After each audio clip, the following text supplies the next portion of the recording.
خوتي وخواتاتي العزاز، قبل ما تفرجوا في الفيديو ما تنساوش تدعموني بالاشتراك في القناة وتضغطوا على زر الجرس باش يبقى يوصلكم كل جديد. قال لك هذه واحد المرأة على فراش الموت وفي جنبها راجلها، قالت ليه جيلالي بغيت نعترف لك بواحد الحاجة قبل ما نموت. قال لها ياك لاباس حليمة؟ قالت لي بغيت نقول لك باللي انا اللي كنت كنجبد لك الصداع مع والديك وخواتاتك بالاني باش يبقاوش يجيو عندنا. قال لها الله يسامح غير ارتاحي دابا. يا تقول ليه وانا اللي كنت كنغرقك في الكريديات بالعاني باش ما عمرك تربي الريش ودير لاباس وتزوج عليا. قال لي صافا حليمة ماشي الوقت ديال هاد الهضره دابا. قالت ليه انا اللي ما كنتش كنصبر لك حوايجك باش تبقى ديما تبان موسخ وما ديها فيك حتى وحده. قال لها بارك حليمة الله يهديك. يا تقول ليه وانا اللي كنت ويقطع. قال لها وحليمة صافي راني عارف كل شيء، واش انا غير جيت ودرت لك السم في اتايو؟ قال لك واحد قال باه اعطيني 2 مليون باغي نحرق. باه قال ليه ما عنديش.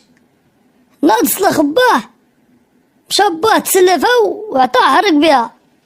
من بعد عامين رجع الولد من الخارج وهو يلوح لباه 20 مليون. قال لي اسمح لي الوالد حد ضربسك. رد لي الوالد قال لي لا هاني راك ضربتينا على مصلحتي. قال لك هذه وحده سولت راجلها قالت لي شكون اللي صفتك عندنا النهار الاول باش جيت تخطبني؟ قال لي وشكون اللي عقل راه عدياني كتار.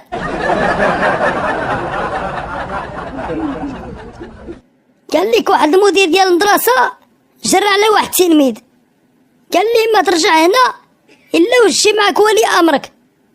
التلميذ خرج للشارع جرب المدرسه وشاف واحد المراه كبيره غاديه بوحدها.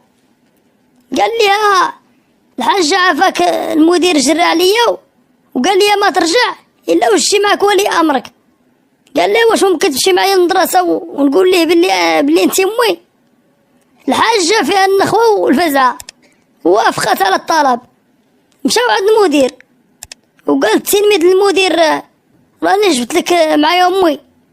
المدير قال ليه الله يغرق لك الشقف هادي راه امي انا فين لقيتيها؟ قال لك واحد المغربي قالوا ليه نغمضوا لك عينيك ونحطوا مرتك من بين 20 بنت ونشوف واش قدرت تتعرف عليها. قال لهم واخا. غطاو لي عينيه وحطوا مرته من بين 20 بنت وبقى غادي يتمشى قدامهم وحده بوحده حتى وصل لمرته. قال لهم هذه هي. كل شيء تفاجئ وسولوه قالوا ليه كيفاش عرفتيها؟ قال لهم سبحان الله قلبي ارتاح البنات كاملين الا هذه. قال لك هذا واحد اليهودي قرر يترشح للانتخابات في المغرب ووعد الناس بانه الى نجح غادي يصلح لهم الطريق وغادي يدخل لهم الضوء في العروبيه. فعلا نجح وبقى في كلمته.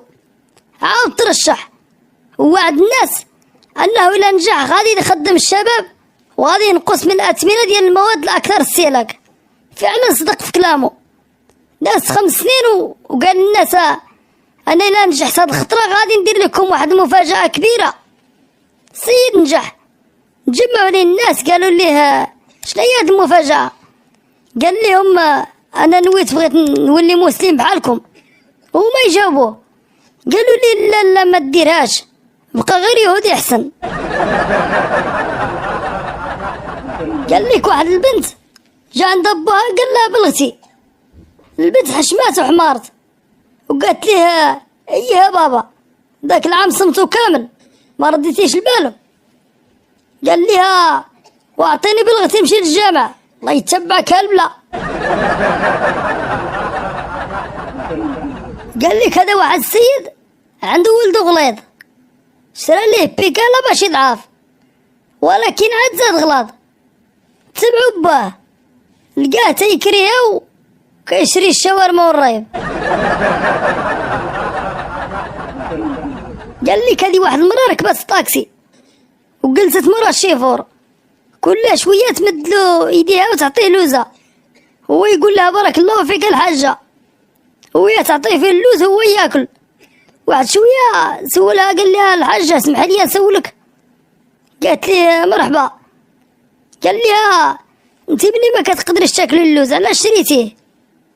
قالت لي يا ولدي هذا راه الشكلاط وسط اللوز، وانا ما عنديش سنان راني كنمص الشكلاط ونعطيك اللوز. قال لك هذه وحده خايبه. قالت لراجلها والمعطي صوب الشرج نتاع الكوزينه باش ما يشوفنيش جارنا. قال لها راه هو شافك، وقال لي غير صايب وانا نخلص. قال لك هذا واحد الخدار وواحد الجزار تخاصموا على بلاصه في السوق. الجزار ضرب الخدار بكيلو وهو يسخف، جات لي اسعاف دات الخدار للسبيطار، وملي فاق لقى الفرمليات لابسين البيض ودايرين به، هو يقول لهم واش هادو عليهم مالين صيكوك شادو عليه.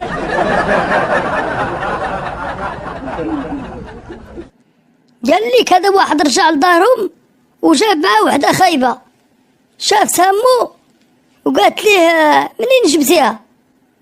قال لها جبتها من البحر. شافت فيها مزيان وقالت ليه الله يا وليدي البحر كيدي وانت كتجيب. قال لك واحد خونا مشى يخطب وسولوه مالين دار فاش خدام، قال لهم كنبيعو نشري في الارض. يا مورا العرس لقاو مفرش في الارض وكيبيع التقاشر، قالوا له انت قلتي لنا كتبيع وتشري في الارض. قال لهم وعلاش شنو كنبيع في السماء. واحد خونا سول صاحبه قال ليه فين وصلتي مع خطيبتك؟ قال له صافي فسخنا الخطوبه. قال لي علاش؟ قال ليه لعبت معاه الفيفا وغلبتني ب5-0. قال له مالك ما رضيتيشو؟ قال لي لا ولكن استنتج ان شي واحد كان كيعلمها. قال لك واحد المسيحي دخل الجامع هز موس، قال شكون اللي فيكم مسلم؟ حتى واحد ما هضر الا واحد شجاع، قال له انا. خرج معاه برا الجامع قال لي عندي حولي وبغيتك تذبحوا على الطريقه الاسلاميه. المسلم ذبحوا وقال لي المشكل وما كنعرفش نسلخ. رجع المسيحي دخل الجامع بالموس عامر دم، قال لهم شكون اللي فيكم مسلم ثاني؟ جاو المصلين كاملين نعتوا جيت الامام قال لهم وزوينه هذه صليت بكم 2 ركعات غير رديتوني مسلم.